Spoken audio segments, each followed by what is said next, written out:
आप सबका देश के number 1 news channel Republic Bharat में मैं हूं आपके साथ सुजाता। और इस बुलेटिन में हम आपको दिखाते हैं हर खबर सिर्फ 30 सेकंड में। पहली खबर जानने के लिए चलते हैं वैभव के पास। शुक्रिया सुजाता। नमस्कार, मैं हूं आपके साथ वैभव मिश्रा। 30 सेकंड में 30 बड़ी खबरों में शुरुआत दिल्ली की राजनीति को लेकर बड़ी खबर से करेंगे, जहां पर एक बार फिर से दिल्ली सरकार वर्सेस उपराज्यपाल स्थितियां होती नजर आ रही हैं। उपराज्यपाल एक्शन लेने की बात करते हुए नजर आ रहे हैं दिल्ली के तमाम विधायकों पर। पूरा मामला क्या है 30 सेकंड में बताते हैं आपको। दिल्ली सरकार और एलजी की राजनीतिक जंग लगातार बढ़ती जा रही है।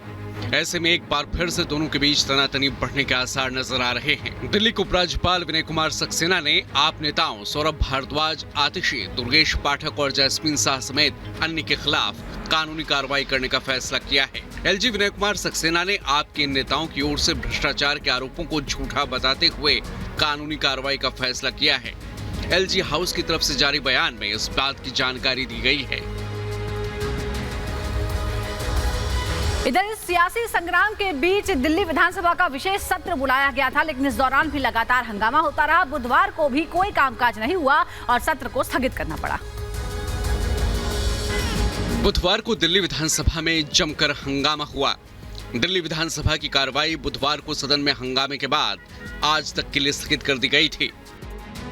विश्वास प्रस्ताव पर चर्चा के लिए सदन की कार्यवाही शुरू होते ही बीजेपी के विधायक विजेंद्र गुप्ता ने विधानसभा के उपाध्यक्ष राखी बिरला से उनके ध्यानाकर्षण प्रस्ताव पर गौर करने को कहा, जबकि आम आदमी पार्टी की विधायक आतिशी ने बीजेपी के कथित ऑपरेशन लोटस का मुद्दा उठाने की कोशिश की।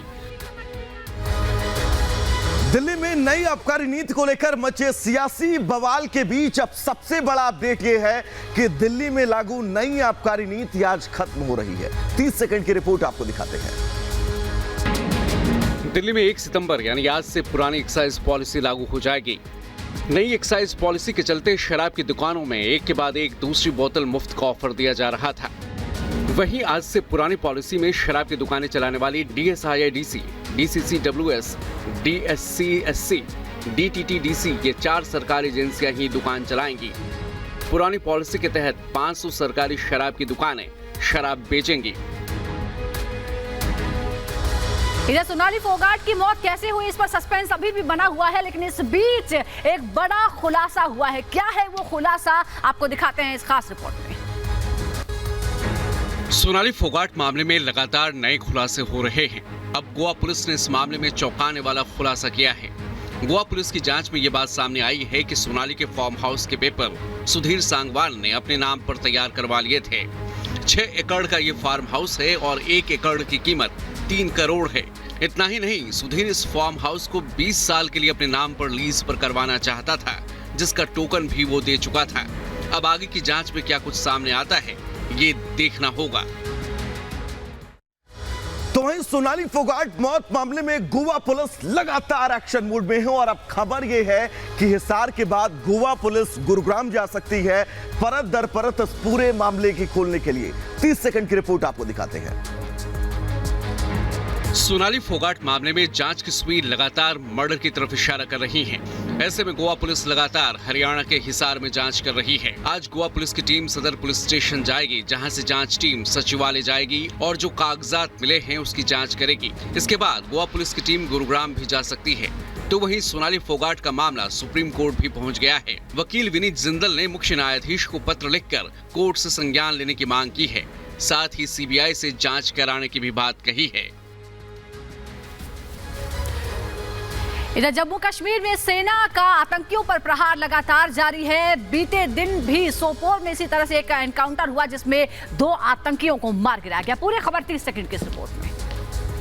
जम्मू कश्मीर के सोपोर में सुरक्षा बलों को एक बार फिर बड़ी कामयाबी मिली है। सोपोर के बोम्बई में सुरक्षा बलों ने मुठभेड़ के दौरान 2 आतंकियों को ढेर कर दिया है। जानकारी के मुताबिक आतंकवादियों की मौजूदगी की सूचना मिलने पर सुरक्षा बलों ने बारामूला जिले में सोपोर शहर के बोम्बई इलाके में घेराबंदी की और फिर तलाशी अभियान शुरू किया। पुलिस ने कहा कि तलाशी अभियान के दौरान मुठभेड़ शुरू हो गई, जिसमें आतंकवादी मारा गया। बता दें कि इससे पहले बीते मंगलवार को भी सुरक्षा बलों ने सोपिया में लश्कर-ए-तैयबा के 3 आतंकियों को ढेर कर दिया था।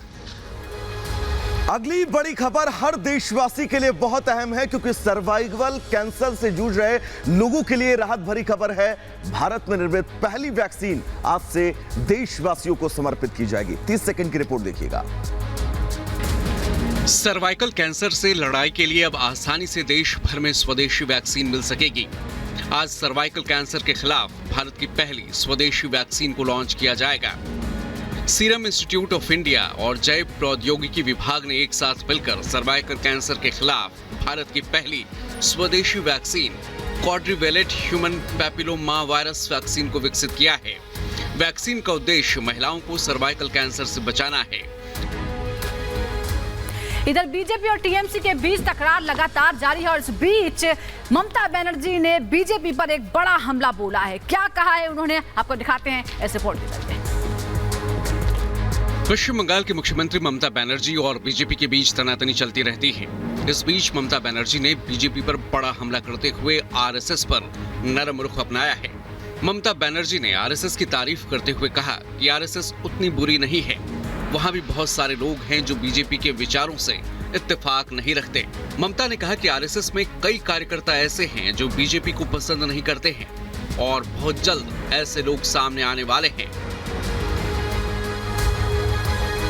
तो वहीं अगली अहम खबर है, दरअसल किश्ता शीतलवाड़ की तरफ से जमानत को लेकर सुप्रीम कोर्ट में अर्जी दायर की गई हो और आज अहम सुनवाई होनी है। 30 सेकंड की रिपोर्ट आपको दिखाते हैं। सामाजिक कार्यकर्ता तीस्ता शीतलवाड़ की ओर से दायर जमानत याचिका पर सुप्रीम कोर्ट आज सुनवाई करेगा। दरअसल गुजरात सरकार ने हलफनामा देकर तीस्ता की जमानत का विरोध किया है। गुजरात सरकार ने उच्चतम न्यायालय को बताया है कि 2002 के गुजरात दंगों के मामले में निर्दोष लोगों को फंसाने के लिए तीस्ता शीतलवाड़ को गिरफ्तार किया गया। शीतलवाड़ की जमानत याचिका को लेकर शीर्ष अदालत में दायर एक हलफनामा में राज्य सरकार ने दावा किया कि याचिकाकर्ता ने एक नेता के साथ बैठक की थी और बड़ी मात्रा में धन प्राप्त किया था।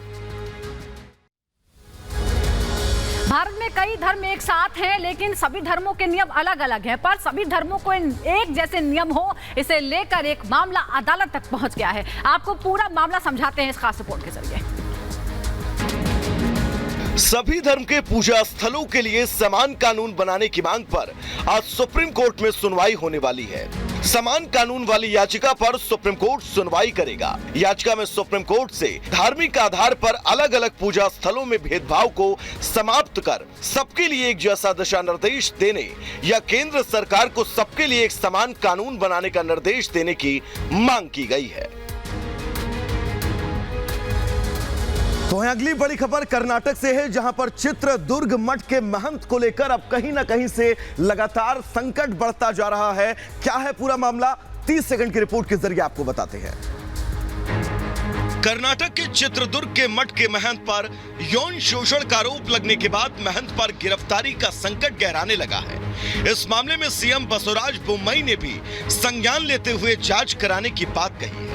जानकारी के मुताबिक कर्नाटक के चित्रदुर्ग जिले में मठ के महंत पर यौन उत्पीड़न का आरोप लगाने वाली 2 नाबालिग लड़कियों ने मंगलवार को एक मजिस्ट्रेट के सामने अपना बयान दर्ज करवाया। एनसीपीसीआर ने कर्नाटक के पुलिस अधीक्षक को लिखे एक पत्र में उनसे इस मामले में जांच कर यह सुनिश्चित करते हुए कहा कि जांच की इस प्रक्रिया के दौरान पीड़ितों की पहचान का खुलासा न हो। इधर यूपी के शहरों में अलग अलग शहरों में चोरों के खिलाफ मुहिम चलाई जा रही है। ऐसी एक मुहिम के बारे में आपको बताते हैं इस रिपोर्ट के जरिए। यूपी के अम्बेडकर नगर में पुलिस को बड़ी कामयाबी मिली है। पुलिस टीम की ओर से 2 शातिर मोटरसाइकिल चोरों को गिरफ्तार कर उनसे कुल 6 मोटरसाइकिल बरामद की गई है। पुलिस ने बताया कि दोनों आरोपी रात करीब 8:15 बजे एक मोटरसाइकिल पर सुल्तानपुर की तरफ से आ रहे थे। पुलिस को देखकर मोटरसाइकिल पीछे मोड़कर भागने का प्रयास किया गया तो मोटरसाइकिल गिर गई, जिसके बाद पुलिस की टीम ने घेराबंदी कर उन्हें हिरासत में ले लिया। पुलिस की माने तो पिछले काफी समय से इलाके में बाइक चोरी की घटनाएं सामने आ रही थी।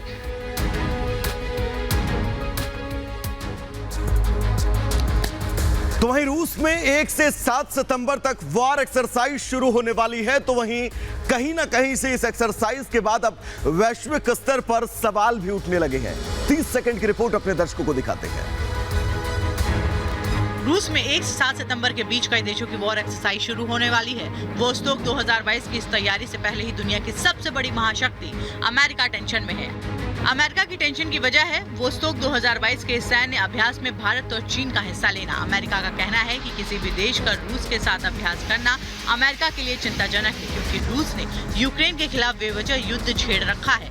लेकिन इसमें हिस्सा लेने वाले सभी देशों को खुद ही फैसला करना होगा। इधर यूपी में बुलडोजर की कार्रवाई लगातार जारी है, लेकिन झांसी में जब बुलडोजर की कार्रवाई हो रही थी तो लोगों ने जमकर हंगामा कर दिया। यहां तक कि कुछ दुकानों में आग तक लगा दी गई। पूरी खबर इस रिपोर्ट में आपको दिखाते हैं। यूपी के झांसी के झोकनबाग तिराहे के पास बनी बिल्डिंग को जेडीए बुलडोजर ने कार्रवाई करते हुए तोड़ दिया। बुलडोजर की इस कार्रवाई से लोगों में नाराजगी देखने को मिली। दुकान संचालक का आरोप है कि बिना सूचना दिए दुकान को गिराया गया। 1977 से किराएदार के रूप में दुकान चला रहा है। दुकान में बिना किसी नोटिस या सूचना के दुकान तोड़ी गई। दुकान मालिक ने किसी भी प्रकार की कोई सूचना नहीं दी। अगर समय से सूचना मिल जाती तो किराएदार दुकान खाली कर देते। हालांकि जेडीए ने कार्रवाई कर दी है, लेकिन लोग इस कार्रवाई से नाराज हैं। अगली बड़ी खबर भी उत्तर प्रदेश के झांसी से है, जहां पर एक मकान जमींदोज हो गया। क्या कुछ हुआ मकान जमींदोज होने के बाद, 30 सेकंड की रिपोर्ट अपने दर्शकों को दिखाते हैं। यूपी के झांसी जिले में एक अचानक मकान गिरने से हादसा हो गया। झांसी के शाहपुरा खुर्द गांव में अचानक भरभरा कर मकान ढह गया। हादसा देर रात हुआ जब एक परिवार घर में सो रहा था।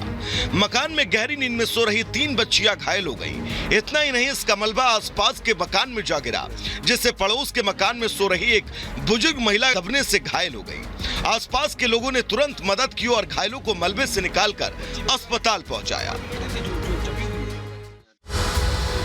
इधर यूपी में एक बार फिर नाव हादसा हुआ है। गाजीपुर में नाव डूबने से 2 लोगों की मौत हो गई है। पूरी खबर इस रिपोर्ट में। यूपी के गाजीपुर में गंगा नदी में आई बाढ़ की वजह से सवारियों से भरी नाव पलट गई, जिसमें 2 की मौत हो गई, जबकि 5 लोग लापता हैं, जिनकी तलाश जारी है। बताया जा रहा है कि गंगा नदी के बहाव की वजह से नाव का बैलेंस बिगड़ा और नाव में पानी भर गया, जिसके बाद नाव डूब गई, जबकि ग्रामीणों की मदद से 10 लोगों को बचाया गया। तो वहीं डीएम ने यह भी बताया कि नाव की क्षमता 25 लोगों की थी, जबकि नाव में सवार कुल 17 लोग ही थे। तो उत्तर प्रदेश के एटा में पुलिस को बड़ी कामयाबी मिली है। दरअसल पुलिस ने एक नशा तस्कर को गिरफ्तार किया है और उसके पास से नशीला पदार्थ भी बरामद किया गया है। क्या है पूरा मामला, 30 सेकंड की रिपोर्ट आपको दिखाते हैं। यूपी के एटा में पुलिस की टीम ने शातिर नशा तस्कर का खुलासा किया है। पुलिस के हाथ एक नशा तस्कर लगा है जो गांजा तस्करी करता था। पुलिस के मुताबिक पकड़े गए तस्कर के पास से 710 ग्राम नशीला गांजा बरामद किया गया। पुलिस अधिकारियों का कहना है कि एटा एसएसपी उदय शंकर सिंह के निर्देश पर एडिशनल एसपी धनंजय सिंह कुशवाहा के नेतृत्व में नशा तस्करों पर कार्रवाई की जा रही है।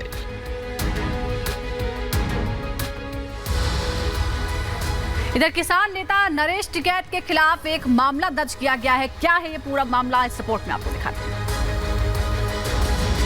यूपी के मुजफ्फरनगर में भारतीय किसान यूनियन के राष्ट्रीय अध्यक्ष नरेश टिकैत के खिलाफ गांव के एक शख्स ने आपत्तिजनक बातें कही। शख्स ने एक वीडियो सोशल मीडिया पर वायरल किया।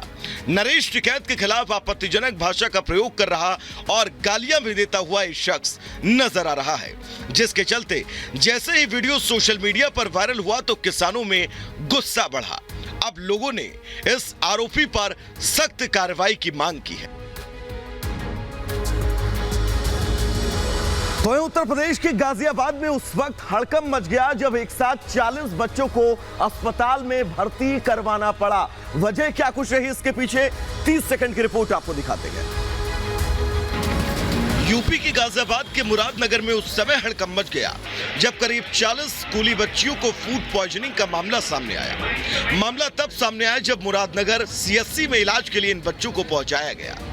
इन सभी बच्चियों को वहां हॉस्टल में खाने के बाद पेट में उल्टी और दर्द की शिकायत हुई, जिनमें से बड़ी संख्या में बच्चियों की हालत बिगड़ता देख आनन फानन में करीब 2 दर्जन बच्चियों को इलाज के लिए गाजियाबाद के जिला अस्पताल रेफर किया गया। इधर गणेश चतुर्थी के मौके पर मुंबई में कई स्टार्स गणपति बप्पा के पंडालों में पहुंचे, तो सलमान खान ने भी गणपति के दर्शन किए और उनके साथ कई और दूसरे मूवी स्टार्स भी मौजूद थे। पूरी खबर इस रिपोर्ट में आपको दिखाते हैं। गणेश चतुर्थी के मौके पर देश भर में उत्साह का माहौल है। ऐसे में सलमान खान ने परिवार और बॉलीवुड के अन्य सितारों के साथ गणेश पूजन किया। सलमान खान की बहन अर्पिता ने भी गणेश उत्सव के मौके पर अपने घर में गणपति को स्थापित किया।